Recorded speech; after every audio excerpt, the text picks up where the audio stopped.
Support for this episode of I Hear of Sherlock Everywhere is made possible by the Wessex Press, the premier publisher of books about Sherlock Holmes and his world. Find them online at wessexpress.com. I Hear of Sherlock Everywhere, episode 192, A Little Ribston-Pippin. I hear of Sherlock everywhere since you became a chronicler. In a world where it's always 1895, comes I Hear of Sherlock Everywhere, a podcast for devotees of Mr. Sherlock Holmes, the world's first unofficial consulting detective. I've heard of you before.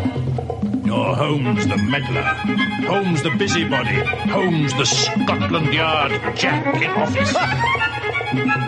The game's afoot as we discuss goings-on in the world of Sherlock Holmes enthusiasts, the Baker Street irregulars, and popular culture related to the great detective.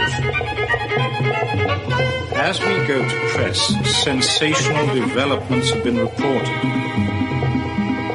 So join your hosts, Scott Monty and Burt Wolder, as they talk about what's new in the world of Sherlock Holmes. You couldn't have come at a better time!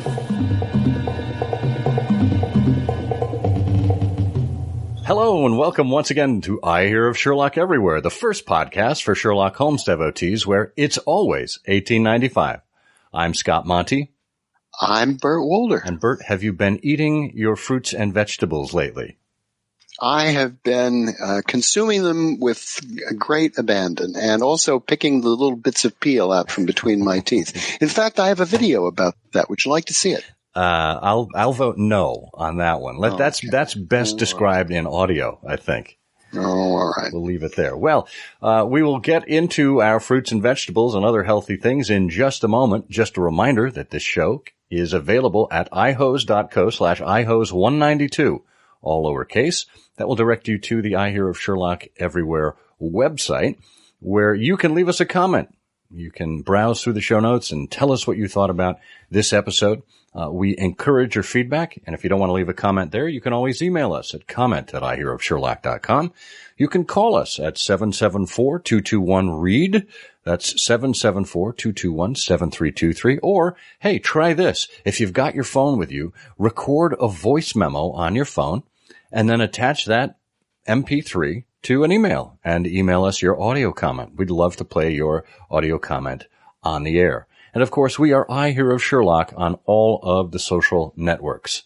We are almost back up to our threshold now of the amount that we need to make transcripts available for every show. We're trying to get to that $125 level for each episode on Patreon. So check out our Patreon button, or just go to patreon.com/IHearOfSherlock to help support the show. Well, we are in for a treat today, and this is a little selfish on my part, but it's also generous because I want to unleash our guest onto the world. Regina Stinson is a Sherlockian who happens to live here in Michigan with me. And she's been a Sherlockian for most of her life. In 1988, she formed her own scion, the Ribston-Pippins, and they just celebrated their 31st anniversary last November. And she serves as Gassagine there. Now, in 2006, Regina was given the Baker Street Irregulars investiture, A Little Ribston-Pippin. How appropriate. She also happens to be a member of the Adventuresses of Sherlock Holmes and the Hounds of the Baskerville, and, of course, the Amateur Mendicant Society here in the greater Detroit area. She's published monographs for several issues of the Baker Street Journal and has had articles published in anthologies such as Curious Incidents 2, About 60, and Sherlock Holmes is Like. And she also won the first Whimsy Award for her poem entitled A Canonical Number Conundrum. That should be a lot of fun. We should talk about that. And Regina regularly gives presentations at libraries and various Sherlockian symposia. And she has a hobby that we are going to talk to her about that you can actually get in on. Regina, welcome to the program. Thank you. Hello. I'm just delighted to be here. It's a thrill to hear your voice. You know, it's funny. We were talking before the show. You and I, although we live maybe 30 miles apart, we rarely get to see each other. It's usually at some of these larger gatherings. So it's a treat to have you join us here. Well, thank you so much for inviting me. I'm totally honored to be here. Well, we are thrilled to hear more about you and your avocation. So why don't we go back to the beginning and tell us all about how you first met Sherlock Holmes? Well, I was probably about 11 or 12, and it was the summertime, and they had movies on the Late Late Show, which I was allowed to stay up to see in the summer because we didn't have to get up for school. And I happened to catch the Basil Rathbone movies, and I was just enthralled with the character of Sherlock Holmes. And so, you know, I told my whole family about it. You know, I just couldn't stop talking about Sherlock Holmes. And my brother who was 3 years older than I am, had a short story collection of Sherlock Holmes stories. And he said, you know, those movies are updated from what the original stories were. So he gave that to me, and I read through that, like, you know, within a week, and I wanted more. I craved more. So I went out and bought myself the full, you know, double day complete and started reading that. And, you know, it blossomed from there. But for a while I was, you know, I didn't know about science societies, and I didn't know about the BSI. And then somewhere along the line, I found out about them. But at the time I found out about the BSI, they were still not allowing women to join. So when I found that out, I was really disappointed. I thought, oh, this would be ideal for me. This is what I would just love to be a part of. And, but I did find out that there were science societies that did allow women, so I went looking for one, and the amateur mendicants at the time were on a long hiatus. So I thought, you know, I tried to get in. I called a few people. They said, oh, yeah, we're going to have a meeting pretty soon. Well, I think about 2 years went by with, you know, me calling and, you know, them telling me that. And I finally thought, if I want something to happen, I'm going to have to do something myself. So I made up some flyers. I typed them on my typewriter. This was before we had computers in the homes. And, you know, I even put a map to my house in this thing, believe it or not. This is how naive and how, you know, things weren't the way they are now. You would never do that today. But I had a map. I had my address, my name, my telephone number on this thing, and I put them in libraries and bookstores, and I even put them in some video stores. And lo and behold, on November 18th of 1988, we had a gathering of 11 people in our house for the first meeting of the Ribston-Pippins, which it wasn't called at that point because we hadn't chosen the name until the second meeting. But, you know, it worked out. And well, I should say before I just ask you about the name, you know, the name is wonderful. And if somebody would have told me that those words are in the canon, I would have said, well, of course they're not. But they are, as you well know. I mean, they're in Black Peter, and they describe a character. Watson is describing a character who's supposed to have ruddy cheeks. But of all of the words in the canon, why is it that you settled on Ribston-Pippin as the name of a scion society? Well, I had gotten a copy. My mom had given me for Christmas a copy of the Encyclopedia Sherlockiana by Jack Tracy. It had just come out in 76 or something like that, 77, I'm not sure. But I was looking through that and looking for something that was different from any of the names I'd seen, because I had seen a listing of Sherlockian societies, and I didn't want to pick anything that was really common. But I wanted something that had a nice sound to it. And Ribston-Pippins just rolls off the tongue. I just really liked the sound of that. And so I decided, because I was just looking through the book for, you know, names. And And I decided on that. And then I thought, well, this is an option. So there were some other options. And when I brought that to the attention of the group, the next meeting, they all were in favor of that name. So that's the name that we stuck with. And then, because the Ribston-Pippin is an apple, an antique apple, our logo and our pins are in the shape of an apple with a silhouette of Sherlock Holmes in the middle of it. And a lot of our things have apple references, and we do toasts with sparkling apple cider at our meetings in test tubes, by the way. We sip our toasts out of test tubes in honor of Sherlock Holmes. Now, wow. Well, now, have you ever eaten a Ribston-Pippin? Yes, I have. In fact, we had a member at one time who grew them in his yard. He joined our group because we had a display at the Birmingham Public Library about our scion, and he happened to be there, and he lived in Birmingham, and he happened to be there, getting mail or dropping off mail, whatever, and he saw this display, so he called us, and he said, I actually grow Ribston-Pippins, and he used to have he used to make cider. He used to have cider made from these Pippin apples. And so we did actually get to eat some of the Ribston-Pippins, and we got to drink the cider. And we used to use that cider for toasting as well. Oh, boy. Now, I'm sorry to be dragging the conversation off topic here, but I can't resist asking you. So you just said you start the meetings by drinking toasts in test tubes. Now test tubes obviously are, have rounded bottoms. So how do you do this? Do you have test tube racks sort of spread around the table?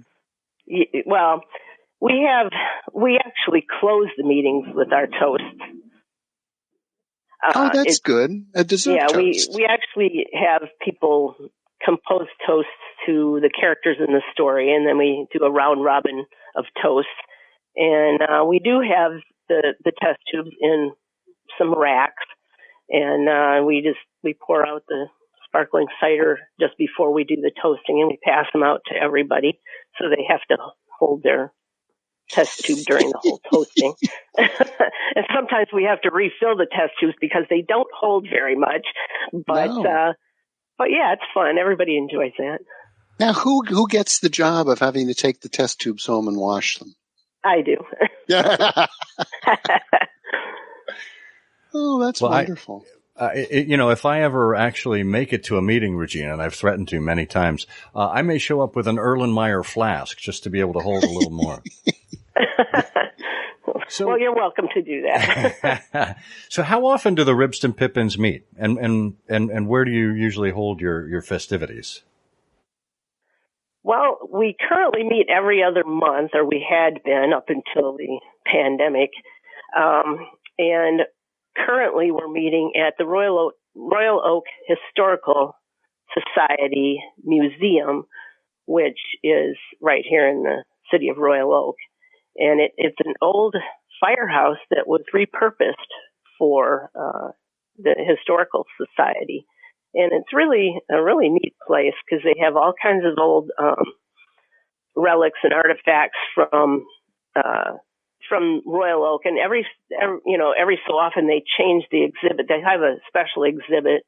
And the last one I remember going to was an exhibit of everyday life in the life of a homemaker. And so they had all the old irons and all the old coffee grinders and all those kinds of things that would have been used in the time that Sherlock Holmes was alive. And it was pretty neat. And this is the best place we've met so far. We did used to meet in other places, but currently that's where we're meeting. That's wonderful. And what are you doing now to kind of make up for this lack of human contact, this social distancing that we're all under? Well, I put out an email to the group and I asked them if they would be interested in doing a Zoom meeting because a lot of people are doing that right now. And I have attended a few of them and they don't seem too complicated. seems like everybody has a good time, and it's a way of connecting with people when you can't actually get together. So I had a pretty favorable response from most of the people in the Scion. So I think we're going to have a pretty good group. We're meeting on May 23rd at 6:30 p.m. with our Zoom meeting. So hopefully it'll go well. Excellent. Well, I may try and Zoom bomb that if I can. That would be great. Well, you wouldn't be bombing it. You could come in. You're welcome. You're one of our, you're on the mailing list. Yeah. I have yet to attend a meeting, so this would be a first.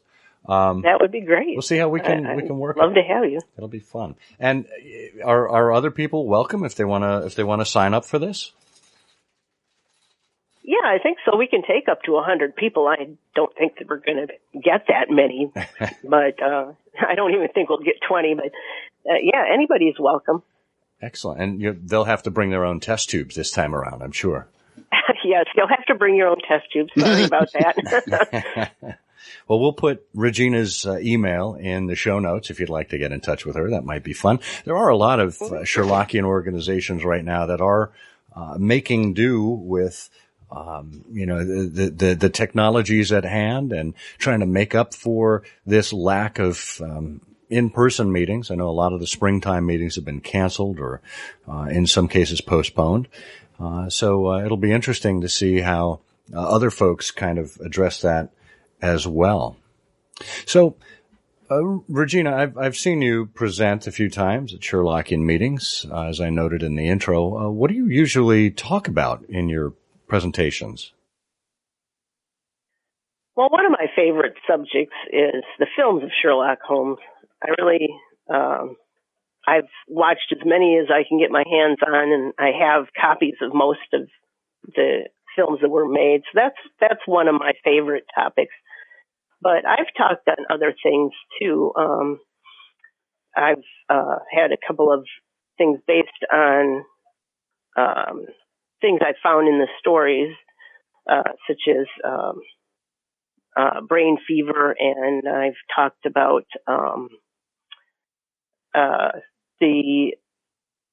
how the exceptional woman, Violet Hunter, and how she did most of the investigating in that story, and how brave she was, and how she figured out that there was a secret room there, and things like that, that she really told Holmes most of what was going on, and then he came in at the end, but she really did all the investigating.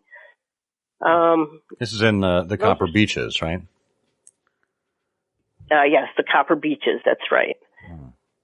And I did one recently in Minnesota, and where I went through the whole canon and revealed all the disguises that were used in the canon. There are numerous disguises. There, about three quarters of the canon has a disguise in some form or another in one of the the stories. 3/4 of the stories have disguises in them. Most of them are Holmes, but not all of them. And some of the really good ones are not Holmes. And Holmes was fooled by some other people's disguises as well. So that was another thing that I did. What are some of the non-Holmes disguises that stand out to you? What are some of the favorites that you can come up with? Well, one of my favorites is the man with the twisted lip. I think he had everyone fooled, including Holmes. And Holmes only figured it out because he deduced that the man was still alive instead of dead. And so he figured out, okay, how could this be possible? If he's alive, that must be him, But other than that, and that one, that's definitely the best. But then the others that fooled Holmes were pretty good too, because he's not an easy man to fool.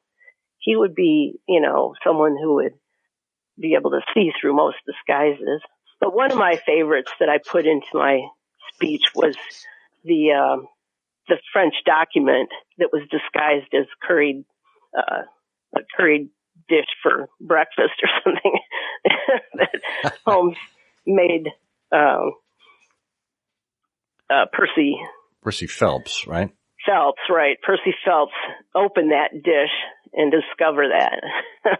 So that was an inanimate object in disguise. That's great. I love that. Well, we're going to take a short break here to hear from our sponsor. We'll be right back with Regina Stinson.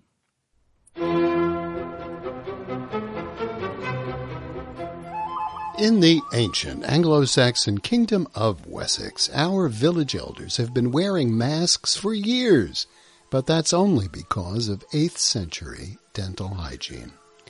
You are lucky to be trapped at home because now you have time to read Sherlock Holmes and Conan Doyle in the newspapers. Volume 5, edited by Matthias Bostrom, Mark Alberstadt, and Leah Gwynn, with a wealth of Sherlockian treasures unlocked at last from old, inaccessible newspapers reporting the doings of Arthur Conan Doyle and Sherlock Holmes as they first appeared to the world. Read about the great success of Conan Doyle's play, A Story of Waterloo, with the script of the one-act play included, and it's available right now at ourwessexpress.com. Friends, social distancing is important, but there's plenty of room to reach for the pleasure only a book from the Wessex Press can provide. Choose yours today.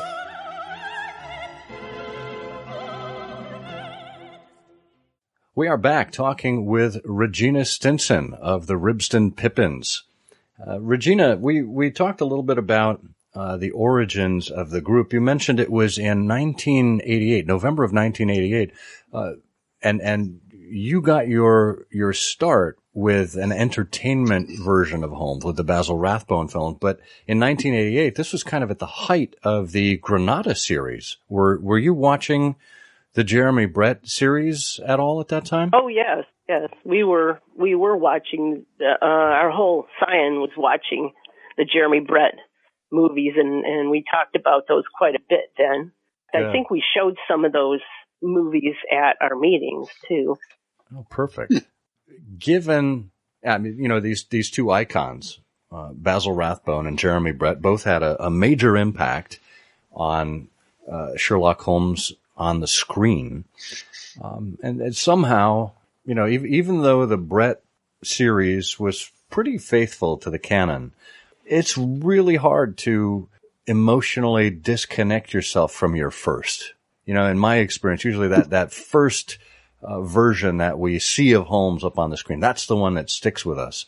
Now, how have you taken that as you assess all of the films in your presentations? Is there a screen Holmes that particularly stands out to you? Well, you're right. I am still partial to Basil Rathbone, but I do really like Jeremy Brett's portrayal. I think the first few years of that series were really superb. I mean, they were outstanding. I don't think anything can match those. But I also like Peter Cushing. I think he's very good. I like Douglas Wilmer. I think he's very good.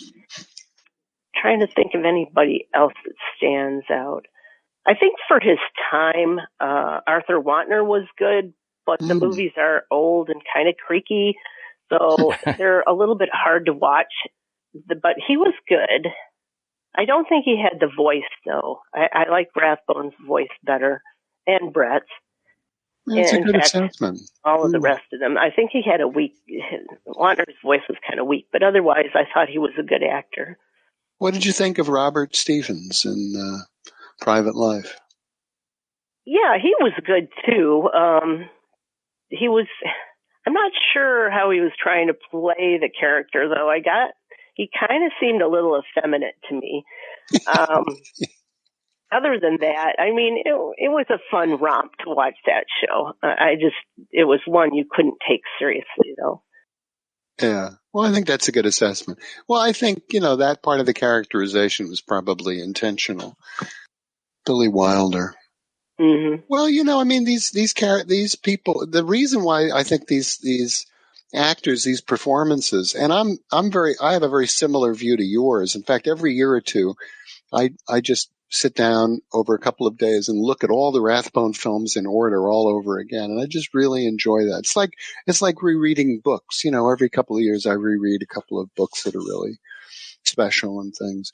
But the thing that really attracts you is that, there's really something there in the characterization. It's as compelling. It's as compelling as the character of Sherlock Holmes is, and that's what makes the connection. I think that's true. I agree. Yeah, I love watching those Basil Rathbones again. I have some of the dialogue memorized. When my husband and I sit there, I'll say it with him, and he looks at me like I'm an idiot, but I enjoy it. Yeah. Well, I remember some of the dialogue there, too. I'm proud of my roses, sinfully proud. I remember that's a character's line. Oh, how about the five-pronged god in Ouida? From Scarlet Claw. Great stuff. Including Nigel Bruce's being hypnotized as a chicken, I think. No, he was being hypnotized to walk into a pond. Right, walk into a pond, and one of his feet was waterproof. And the other one wasn't, Yeah, that was funny. Great moments in global cinema. Yeah, and then his duck impression for the little girl. Oh, yeah. Oh, yes. He made the girl cry all the more. Now, Regina, as we mentioned in your bio, you contributed to About 60, which was the book that Chris Redmond edited, not Chris Edmond reddited, where the authors all chose a story and talked about one of them in whatever way they chose. Tell us a little bit about your selection. I selected the Six Napoleons, and I liked that story because I think there were a lot of unique things about that story and things that came out that we had not seen before, like the friendship that developed between Sherlock Holmes and Inspector Lestrade. Before that, it was kind of antagonistic, I think, and in that story, you don't get any sense of that. You get a sense of them being, chummy, and he lets them spend the night there, and and then in the end, Lestrade gives him that speech about how we're not, jealous of you, we're proud of you, and if you came to Scotland Yard, everybody'd shake your hand and all that. So I mentioned those things as being some things I really liked about that story and why I thought that was one of the best stories. I think that's an excellent selection, and that is probably one of my favorite scenes in the canon, where that Lestrade is effusive in his praise of Sherlock Holmes, which we don't usually hear that, and more telling is Holmes's reaction. That the facade kind of comes down, and Watson mentioned getting a glimpse of the emotion behind it. And I think in the Granada series, they really do justice to this scene.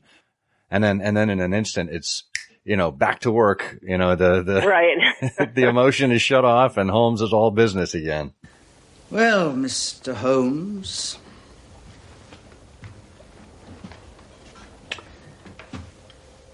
I've seen you handle a good many cases in my time, but I don't know that I ever knew a more workmanlike one than this. We're not jealous of you, at Scotland Yard. Oh, sir, we're proud of you. And if you come down tomorrow, there's not a man from the oldest inspector to the youngest constable who wouldn't be glad to shake you by the hand. Thank you.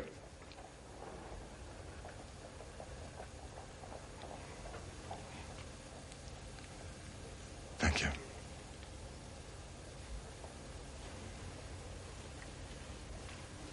Would you get down the Conk-Singleton forgery case, please, Watson? So tell us a little bit about your poem that you won the Whimsy Award for. And by the way, folks who don't know what the Whimsy Award is, this is something that Al Gregory put together for the Serpentine Muse, which is a publication of the adventuresses of Sherlock Holmes.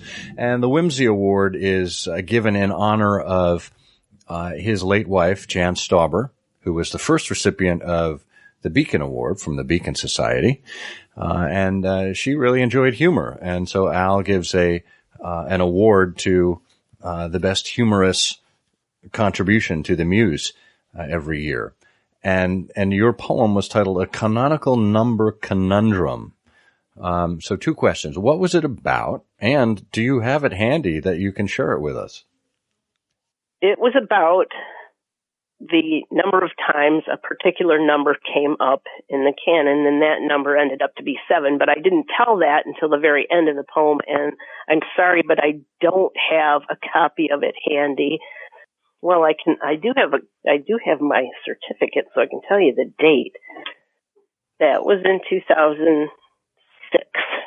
That volume 22 of the Serpentine Muse, 2006. Excellent. And I would imagine that there are back issues available if people want to go to the ASH website and perhaps order one. You can buy it. Evie will sell you a DVD. Perfect. Or a CD of it.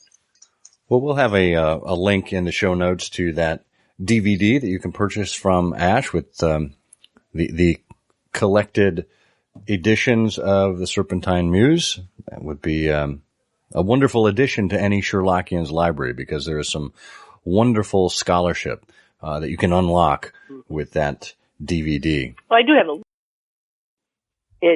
every single thing that I mentioned in the poem was the number 7.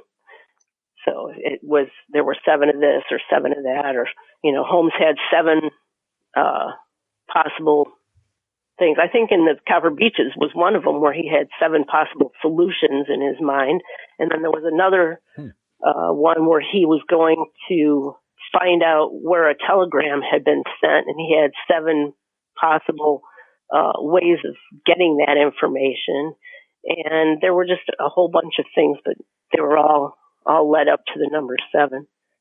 I do have a little story about it. I was originally I gave it as a speech at the Dayton Symposium, and then I tried to submit it to the Baker Street Journal, but I was told they don't put poems in the Baker Street Journal. So, except for one poem, which we won't mention, but but I was led to the Muse. They said you might want to try submitting it to the Muse. And so I thought, well, okay, I'll try that. And so I did, and they liked it, and they were like, yes, we want this. So they shortened it a bit to publish it in there because it was pretty lengthy, but yeah, I was thrilled.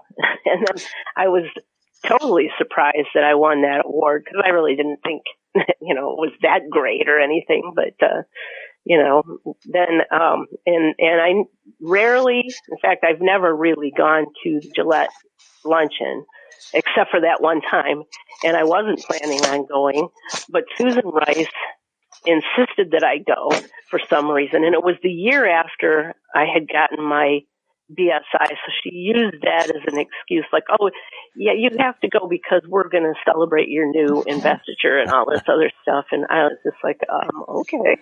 So I went, and this was the reason she wanted me to go, was so that they could present me with that award, because that's where they present those awards. So that was the one and only time I went to the Gillette luncheon.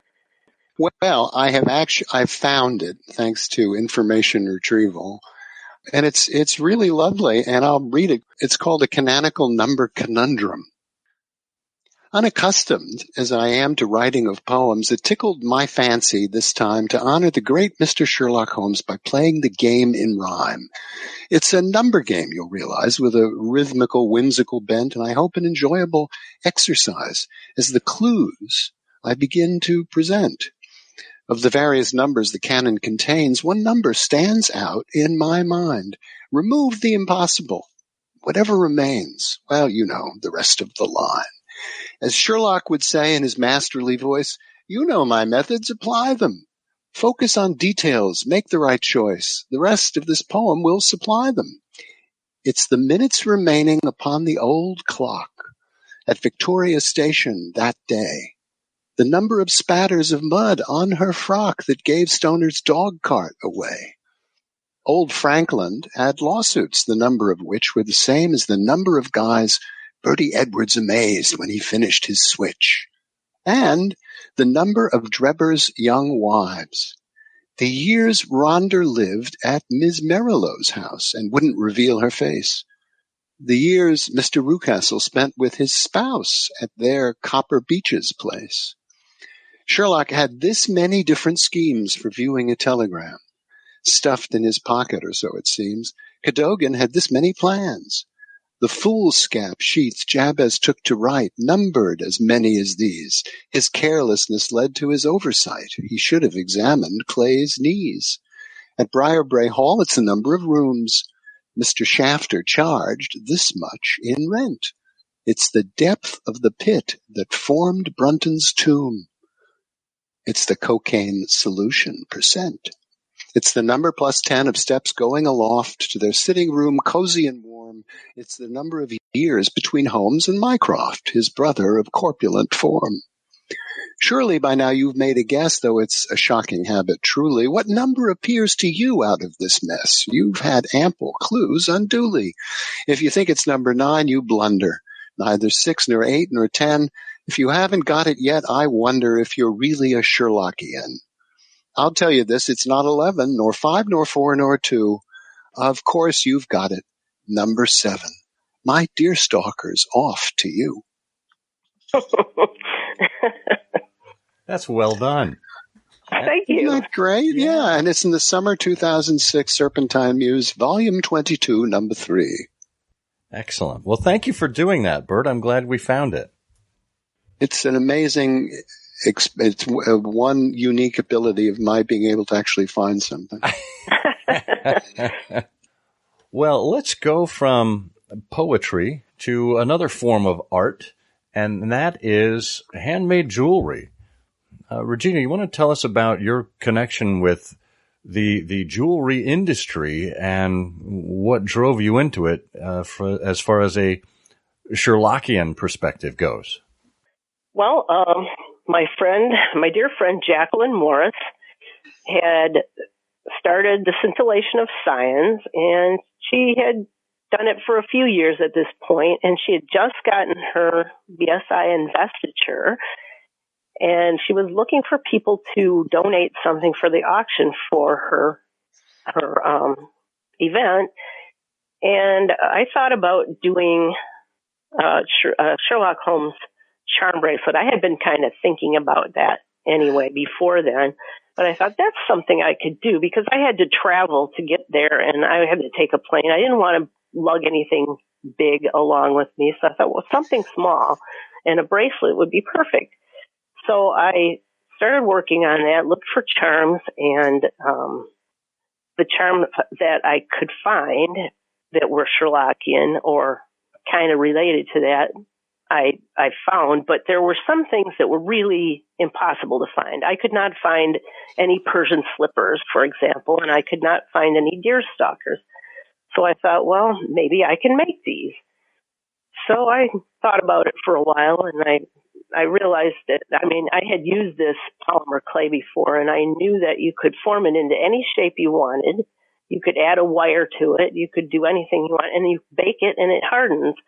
So I formed some deer stalkers, and I formed some Persian slippers, and I actually made some dark lanterns as well. And I put wires in them so that they could be attached to a bracelet. And I created my first Sherlock Holmes charm bracelet, which was auctioned off in at the 2014 Scintillation, and I believe Francine Kitts won it. Well, that's fascinating. But what was you mentioned bracelets. So had you made bracelets and jewelry before? What was this a hobby or are you a crafty person? I'm a crafty person. Yeah, I'm an artistic, crafty person. So it didn't seem like anything complicated to me, and it really wasn't. But, I just thought this was something I could contribute. So then everybody was raving about this bracelet and saying, you should make more of these. You should sell these. And I thought, yeah, I I could do that. And I thought, well, I can't really just sell bracelets, though. If I'm going to sell some jewelry, I might as well make some other things too. So I started working on things, and after that, and I made enough to start selling at the next Dayton Symposium, which was, I think, March of the next year, or May. I can't remember because they switched it from March to May and then back again to March. But yes, I sold, and it was popular, and people bought earrings and bracelets and necklaces and whatever I made. So I was like, this is great. I can do this. And I enjoy doing it. It's something I like to do. I like making things. So for me, it was ideal. And the little extra money I had defrays the cost of going to the event, and I make people happy too. They seem to enjoy my jewelry, so I'm pleased. And then I opened my Etsy store right around that time too, or a little after that, and started selling there. And that's been doing fairly well too. Now the Etsy shop, the name of it is Artful Pippin, and we will have a link directly. All one word. Right. We'll have a link directly to that in the show notes. What's interesting to me, Regina, is when we say jewelry and charms, usually people think, well, that's something that is geared toward women. However, you have other offerings here that are non-gender specific that anyone can get. What are some of your standout items in those other categories? Well, I make a variety of lapel pins. Try to make one for almost every story, or at least every story I can get a book cover for. And those are pretty popular amongst both men and women. I also have some key rings that are not gender specific. And then I have some things, I have made some just deerstalker lapel pins too. And I've made some deerstalker tie tacks. So those would be, primarily for men. But yeah, those are the kinds of things. And I have also magnets too. I have magnets with book covers on them, and bookmarks as well with the book covers on them and charms attached. That's great. And I'm looking at the store right now. I see a wonderful, very creative lapel pin that is kind of like a brooch, but it looks like it's in the form of almost a safety pin. Safety pin, yeah. Yeah, along the bottom, you've got three things hanging from the pin. It looks like a deerstalker, a goose, and a little blue gem. That's correct. That's my blue carbuncle pin. I love that. And there's Classics Illustrated magnets.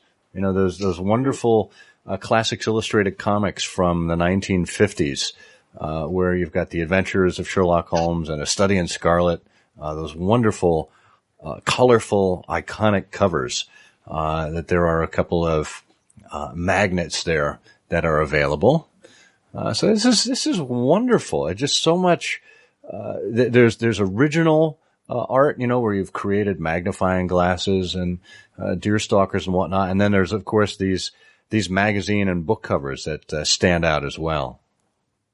Oh, and recently I've added Christmas ornaments to my collection of things for sale.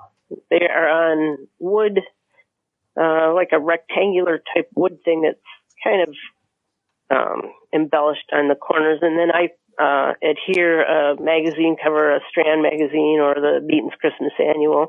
And then I hand paint holly leaves around it. And those have been popular too.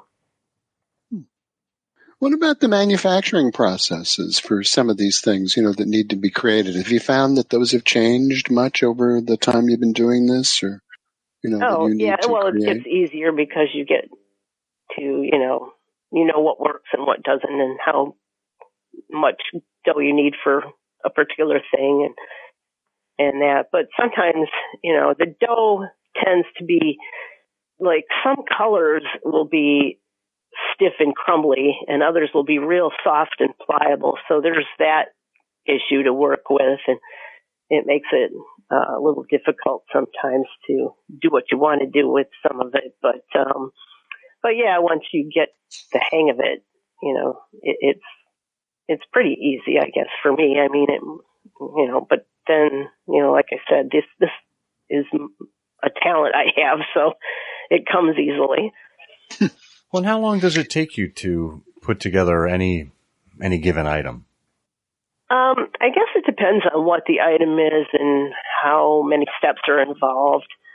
But if I have to do a clay item, for example, I'll have to mold the clay and I'll have to put the wire into it, and then I'll have to bake it. So I usually try to do several of them at a time and then bake them all at once. And then if it's a deer stalker, I'll have to paint the stripes, the checks on there, and paint the little ribbon on the top. And then if it's a book, then I usually paint the pages gold on the outer, 3 sides, and then adhere the book cover on it with some Mod Podge. And then I coat the whole thing once it's dry with an acrylic polymer coating so that it's kind of waterproof. Yeah, it's amazing. You have a whole workflow there. Yeah, years ago, I had a friend years and years ago who, his wife, I remember we were having dinner once, and he was a professional acquaintance of mine, a friend of mine, and I was having dinner with he and his wife, and we were talking about this, that, and the other thing. And it turned out that she had this sort of high hobby that I found absolutely fascinating, and she was using these oven-baked clays to make custom buttons for things. So if somebody was knitting a sweater for a child and you needed, 8 gray buttons with orange teddy bears on them, that was no problem. And she would, she would pop out these custom buttons. They were really wonderful. Yeah, you can do amazing things with this polymer clay. It's just, the perfect medium for this kind of thing. Yeah, you should do a workshop. Oh, on Zoom. I should. Maybe I will someday. I don't know. Yeah, do a good Zoom, idea, though. a Zoom workshop. I like that. Yeah. Now, Regina, do you take any commissions? Do you take special orders or creations that people say, hey, could you do one for my investiture or my favorite story that maybe you haven't done? Yes, in fact, I made a special order pin for the group of people that get together and go to the Grand Central Station Oyster Bar in New York City during the BSI weekend. We have a group of us that go there, and we formed a Scion, and they asked me to make the pins, and it's a little plate of 5 oysters with a lemon wedge and a fork. And, I made up, I've made like 30 at least of those, and everybody loves those. But yeah, that's a more involved thing because all of it, except for the fork, is made out of that dough. So I have to make 5 little oysters for each pin.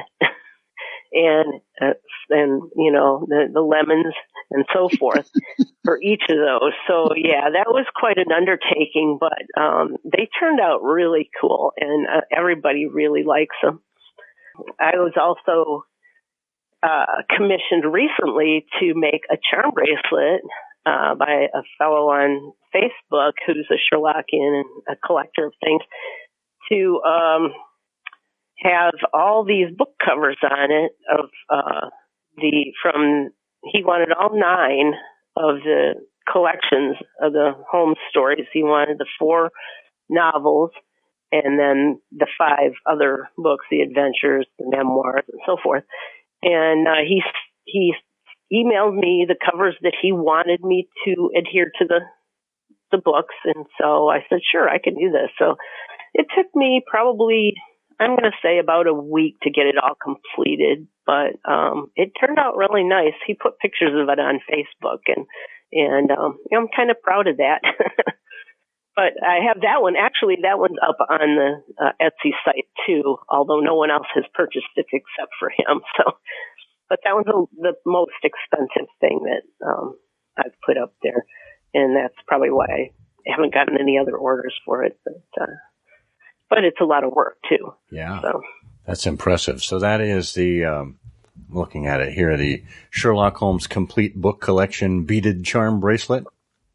That's correct. Yeah. That's really nice. Thank you. Well, if you are interested in any of the things that we've talked about here with regard to Regina's Etsy shop, we encourage you to take a look. She is Artful Pippin on Etsy. We'll have a link directly to it in the show notes. So, Regina, what's next for you, aside from this Zoom meeting you've got coming up next weekend? Well, I guess that's going to be determined by when we start opening up. I did have a whole bunch of things planned, but they all got put on hold. So I am supposed to be giving a toast at the next BSI dinner, wherever that is being held and whenever. So I was asked to do that, so I'm thrilled about that.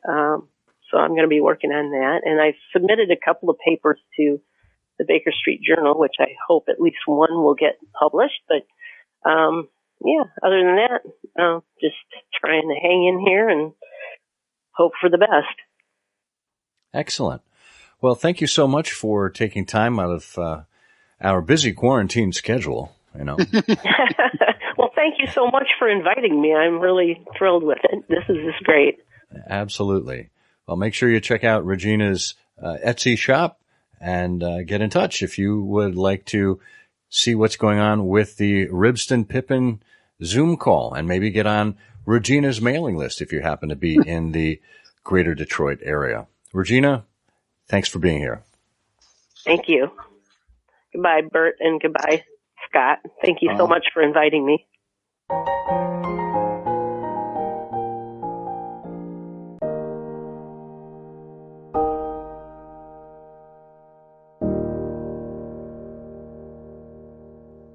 I was recently asked if I could identify an interesting irregular that people should know more about. And I said, you know, it's harder to find somebody who isn't interesting. And Regina is just a great example of that. I had absolutely no idea of about 98% of what we just talked about. And how much are you aware of now? Now I'm rapidly forgetting. I'm immediately aware of 97.5, 94 92. Oh dear. Short-term memory. Yes, I'm now 100% aware. Fluctuating all over the place. Well, you know, I've seen the oyster pin, and it is really remarkable. And we can share a photo of this in the show notes. The dinner where the recipients of that pin typically congregate is on the Saturday evening of the BSI weekend. Now, you and I typically are part of a group that goes to an Indian restaurant on that Saturday evening, and this group goes to the Grand Central Oyster Bar. And I'm thinking that you and I might have to take a year off of the Pondicherry Lodgers and scoot on over to Grand Central just so we can get a pin. Yes, absolutely. Well, and it was the gang. This is an invitation only thing because it's so small. Yeah. Because the Oyster Bar at Grand Central is not a huge place at all. But we were happy enough to get an invitation for next year. So I am proud. I am planning. Here's what my plan is for January 2021. I'm going to rip off my surgical procedure mask and proudly and publicly eat oysters at the Oyster Bar. That's not a bad idea. I think I can do that. I will not socially distance myself from oysters. No, they get offended. Well, that music means that it's once again time for everyone's favorite Sherlockian quiz show. That's right, it's Canonical Couplets, where we give you 2 lines of poetry and ask you to identify the Sherlock Holmes story that those 2 lines represent. If you tuned in last time, in episode 191, you'll recall we gave you this clue. Holmes was fighting for a client, brave and earnest, while facing a foe who was most pathetic and sternest. Bert, do you know which story we were referring to? Yes, I do. That was the great case about the theft of Mrs. Hudson's favorite casserole. That was the glorious pot, wasn't it? Oh, inglorious, as usual, Bert. Thank you so much. No, we were going for the adventure of the retired colorman this time. Oh, no, yeah, wrong again. It's hard. Well, it was evidently very difficult on our listeners as well.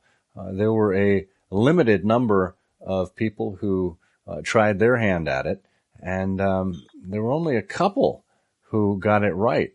So, we had guesses like the Devil's Foot and the Three Gables, and when you think about it, it could very well have been any one of those. But the clue that you couldn't see, because this is audio, was when Holmes was fighting for a client, brave and earnest. Earnest was capitalized. E-A-R-N-E-S-T, Ernest. You recall Ray Ernest in The Retired Colorman, of course. So, yeah.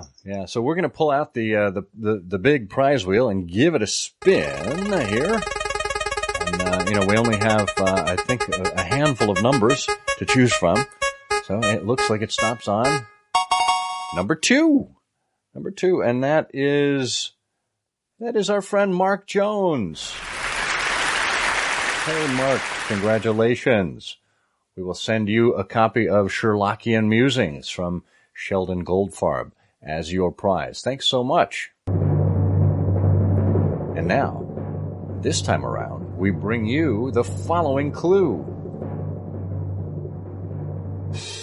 On this occasion, Holmes put in his oar at a young man's insistent pour le sport. If you think you know the answer to this canonical couplet, jot it down in an email to comment@ihearofsherlock.com with the subject line Canonical Couplet. If you are among all the correct answers and we choose you at random, you will win a prize. Good luck. All right. Well, excellent. I should make it clear that pour le sport is French. P-O-U-R-L-E-S-P-O-R-T.